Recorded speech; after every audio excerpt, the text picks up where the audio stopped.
사랑하는 베델의 성도 여러분, 오늘 하나님께서 우리들에게 주신 말씀은 이사야 1장 2절부터 3절까지 말씀과 계시록 2장 4절과 5절의 말씀으로 돌아봄이라는 제목으로 말씀을 선포하겠습니다. 이 말씀이 선포될 때 우리들의 마음속에 성령님의 크신 역사가 함께하기를 간절히 기도하고 소망합니다.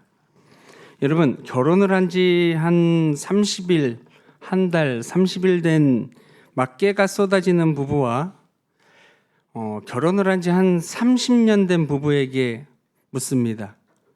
최근 설렌 적이 있습니까? 라고 묻는다면 뭐라고 대답하시겠습니까? 분명 온도차가 있을 것 같습니다. 근데 온도차는 별로 나지는 않을 것 같아요.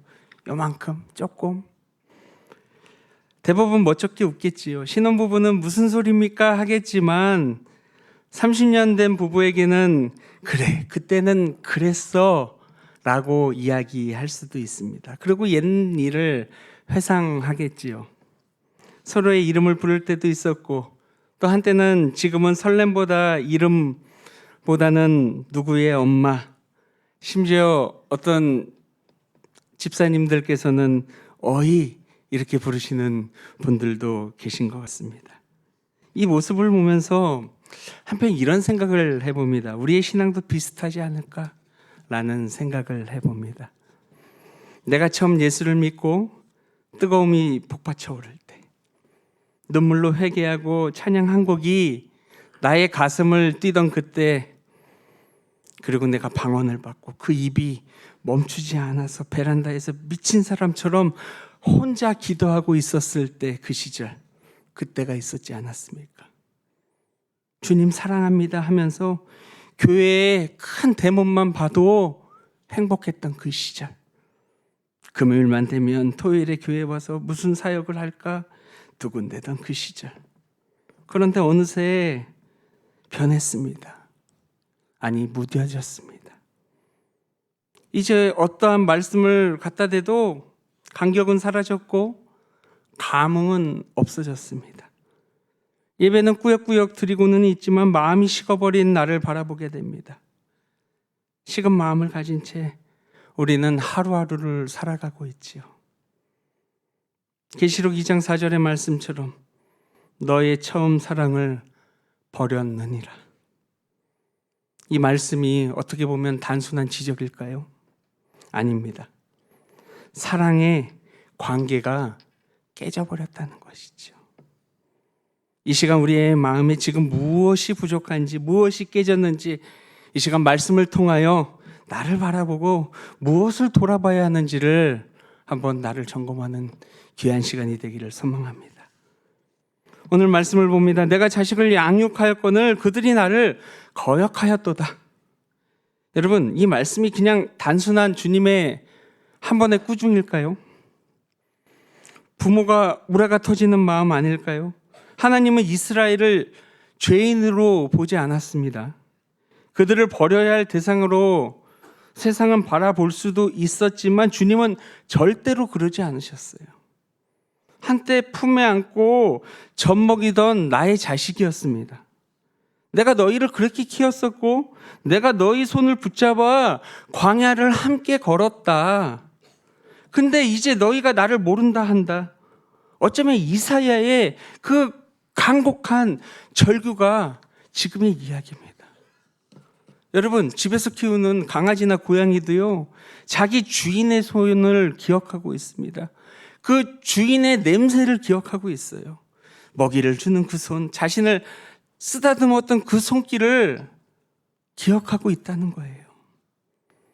근데 잘 생각해 보면 하나님의 백성만이 하나님을 잊어버렸다는 것입니다. 세상의 성공은 매일매일 기억하고 있었고 세상의 차트는 기억하고 있었지만 은혜의 시작은 잊어버렸습니다. 하나님은 그 이름은 익숙히 있었지만 그분의 마음은 낯설어져 버렸다는 거지요. 근데 하나님은요, 지금도 우리에게 말씀하세요. 나는 내가 처음 울며 나를 불렀던 그 첫날을 분명히 기억하고 있다. 내가 나를 바라보면서 찬양했었고 눈물로 말씀을 붙잡았던 그날을 나는 분명히 기억한다. 그때의 떨림, 그때의 감사, 나는 단 한편의 기억의 조각도 잊지 않았다고. 근데 우리는 어떠했습니까? 우리는 잊어버렸습니다. 무엇을요? 예배의 감격을, 기도의 감격을, 전도의 감격을. 왜 그렇습니까? 은혜가 일상이 되자 감사가 사라져 버렸어요. 익숙함 속에서 우리는 하나님의 거룩한 사랑조차 아무렇지 않게 그냥 꿀꺽하고 삼켜버렸습니다. 지금 우리의 모습을 보며 주님은 너무나도 안타까워한다는 거예요. 그 이유는 우리의 마음이 팍 하고 식어버렸기 때문이죠. 여러분, 죄의 깊이보다 더 무서운 것은 하나님을 바라보는 그 거룩한 사랑의 온도입니다. 죄는 회개하면 씻길 수도 있지만 사랑이 식으면은요, 눈물조차 마르기 때문이에요. 그래서 하나님은 우리를 책망하기보다는 먼저 처음 사랑의 기억을 먼저 꺼내 보이셨습니다. 나는 내가 처음 나를 사랑하던 그 모습을 기억한다. 주님은요, 우리의 과거를 절대 기억하지 않으십니다. 그분은 우리의 첫사랑을 다시 일으키려고 하셨어요. 우리의 지금 필요한 것이 무엇입니까? 새로운 기술? 새로운 사역? 새로운 멋진 것들? 아니에요. 주님께서는 잃어버린 사랑의 기억을 다시 꺼내고 싶어 하신다는 거예요. 신앙의 부흥은요, 처음에 거룩한 떨림을 다시 붙잡는 데서부터 시작된다는 것입니다. 주님은요, 에베소 교회를 통해서도 이렇게 말씀하셨어요. 그러므로 어디서 떨어졌는지를 생각하고 회개하여 처음 행위를 가지라. 여러분, 이 말씀을 잘못 해석하면 안 됩니다. 이 말씀은요, 잘못의 꾸짖음이 아니에요. 혼냄이 아닙니다. 내가 어디서 나를 놓쳤는지 그 자리를 다시 찾아와라, 이 말씀이에요. 지금 이 순간 그들을 향해서 책망과 질책이 아니라 올바른 길을 알려주시는 것입니다. 여러분, 신앙은 단 한 번의 결단이라고 생각하는데 단 한 번의 결단이 아니에요. 수많은 회복의 반복입니다. 믿음의 여정 속에는요, 늘 떨어져 있는 자리가 있습니다. 기도가 끊긴 자리, 감사가 멈춘 자리, 예배가 그냥 습관처럼 앉아있는 의무화된 자리. 그곳이 바로 주님이 우리를 부르시는 지점입니다. 그리고 주님께서 말씀하시지 않습니까? 어디서 끊어졌는지를 잘 생각해봐라. 어디서 나와의 관계가 끊어졌는지를 잘 생각해봐라. 과연 어디서부터 문제였느냐? 여러분, 이것이 단순한 반성입니까? 아니에요. 이것은 사실 하나님께서 우리들에게 허락하신 거룩한 믿음의 초대장입니다. 이 자리로 돌아와서 내가 이 자리로 다시 와. 나는 너를 기다리고 있어. 우리는 부르심을 세상의 이치로만 생각합니다. 앞으로 나아가야만 하나님께 순종한다고 생각합니다. 근데 때로는 뒤를 돌아보거나 나의 자리를 견고히 지켜야 합니다. 그래야 살아갈 길이 열리게 됩니다. 우리가 해야 할 것이 무엇입니까? 새로운 것을 바라는 것이 아니라 처음 사랑을 붙잡는 것입니다. 회개하고 처음의 행위를 가져라.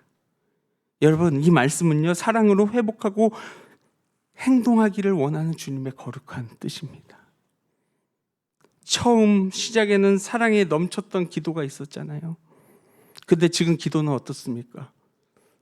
계산된 기도밖에 없어요. 하나님, 내가 이 시간에 기도하면요, 내가 1시간 기도할 테니까 나 이만큼 주세요. 내가 2시간 기도할 테니까 나 이거 주세요. 내가 3시간 기도할 테니까 이만큼 주세요. 내 처음의 기도는요, 눈물의 기도였어요. 근데 지금의 내 기도는 습관된, 정형화된 기도입니다.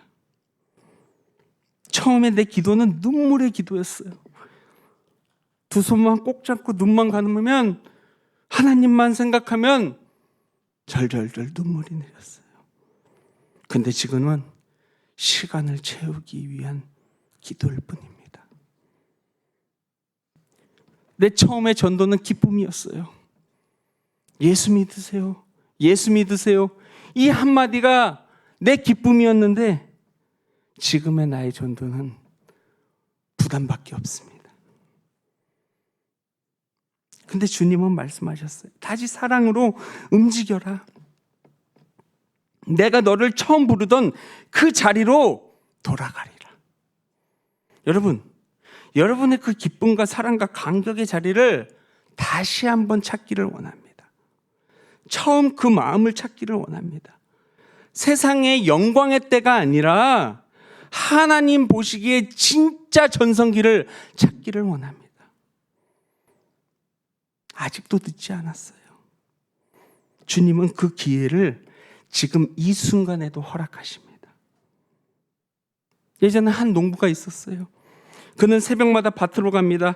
해 뜨기 전에 이슬 맺힌 흙을 손으로 만지며 기도합니다. 주님, 올해도 이 밭을 살려주소서. 그렇게 기도하면서 씨를 뿌립니다. 근데 시간이 지나자 밭이 이상하게 변하기 시작합니다. 싹이 자라지 않아요. 잎이 말라갑니다. 열매는 보이지 않습니다. 도무지 이유를 알 수가 없습니다. 근데 어느 날에 그는 괭이를 들고 땅을 깊게 파보기 시작합니다. 근데 눈에 보이기 시작해요. 흙이 단단히 굳어 있었고 뿌리 사이에는 벌레가 있었던 거예요. 겉은 멀쩡해 보였는데 속은 이미 죽어가고 있었던 것입니다. 그는 손이 피가 배도록 땅을 갉습니다. 낫으로 손톱으로 다시 흙을 부드럽게 풀기 시작합니다. 하루, 이틀, 사흘날, 보름, 한 달을. 그 후에 놀라운 일이 일어납니다. 그 딱딱한 흙 사이에서 연두빛 새싹 하나가 보이기 시작합니다. 그는 그 자리에서 주저앉아 울고 있습니다. 주님, 밭이 죽은 게 아니라 내 마음이 굳어 있었군요. 씨가 마른 게 아니라 내 기도가 멈춰 있었군요. 그날 이후에 그는 새벽마다 물을 주었어요. 그리고 어느 날 햇빛이 밭 위를 비추자 온 밭이 살아나게 되었습니다. 꽃이 피고 열매가 맺힙니다. 여러분, 이건 농부의 이야기가 아니에요. 지금 우리들의 이야기입니다. 한때 눈물로 예배드리던 우리가 이제는 지금 이 의자만 지키고 있지 않습니까? 처음엔 주님 사랑 하나로 가슴이 너무나도 뛰었는데 지금은 계산하고 비교하고 형식만 남지 않았습니까? 주님은 오늘도 조용히 우리 마음의 밭을 두드리고 계십니다. 여러분, 첫사랑의 회복은요, 감정만 살리는 것이 아닙니다. 하나님의 심장을요, 그 뜨거운 마음을 다시 내 마음 안에 담그는 담금질이에요. 우리는 이렇게 교회를 바라봅니다. 주님은 우리 교회를 도대체 언제쯤 새롭게 하실까? 여러분, 새로운 건물을 허락하실 때요, 멋진 교회를 허락하실 때요, 새로운 프로그램을 도입할 때요, 무언가 있어 보일 때요? 아니에요. 다시 뜨거워질 때예요. 사랑이 다시 회복되면은 예배가 다시 숨쉬게 되고 찬양이 다시 생기가 차게 될 것입니다. 그러면 기도가 하늘로 타오르게 된다니까요. 처음 사랑이 살아나면은 예배 시간 언제 끝날까가 아니라 나 주님 더 만나고 싶어요가 돼요.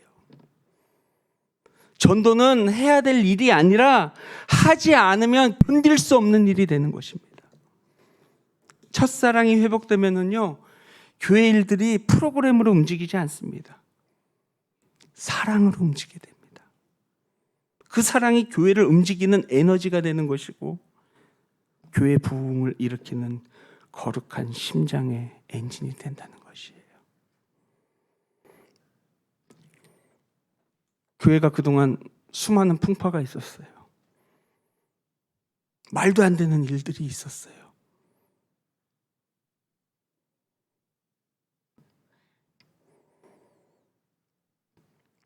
거의 6년, 7년 만에 전도 축제를 합니다.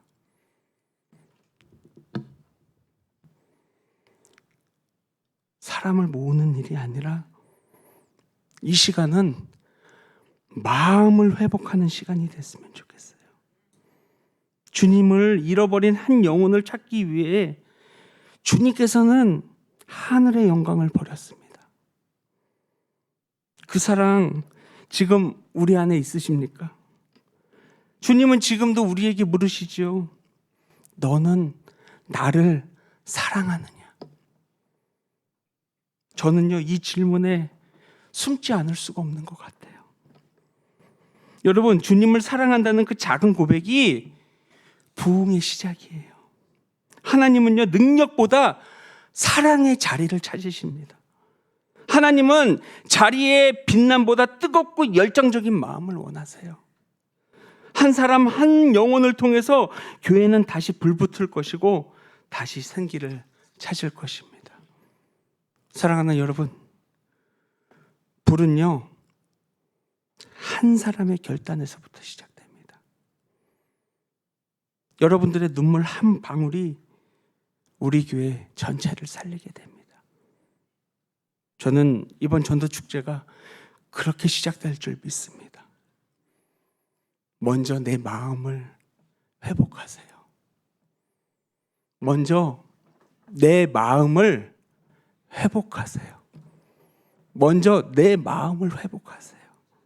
내가 먼저 회복되면은 내 가정이 회복되고, 내 가정이 회복되면은 우리 교회가 회복됩니다. 내 심령이 불이 붙으면은요, 그 불이 가정으로, 이웃으로, 그리고 이 목포시로 퍼지게 될 줄 믿습니다. 여러분 기억하십시오. 주님이 여러분을 처음 부르던 그때를, 그리고 회개하십시오. 지금 여러분의 사랑이 그 식은 자리를 회개하시고, 그리고 회복하십시오. 우리들의 첫 모습과 첫 마음을 기억하고 회복하고 회개할 때 우리는 다시 타오르게 될 것입니다. 그때 예배가 다시 눈물로 젖게 될 것이고, 전도가 다시 사랑으로 타오르게 될 것이고, 우리 속에 이른 영혼이 다시 주님께로 돌아오게 될 줄 믿습니다. 우리 함께 찬양 드리는데요, 예배합니다, 찬양합니다. 이 찬양의 가사처럼 오직 당신께만 드리는 거룩한 예배가 되게 하소서. 기도하는 마음으로 함께 찬양 드리겠습니다.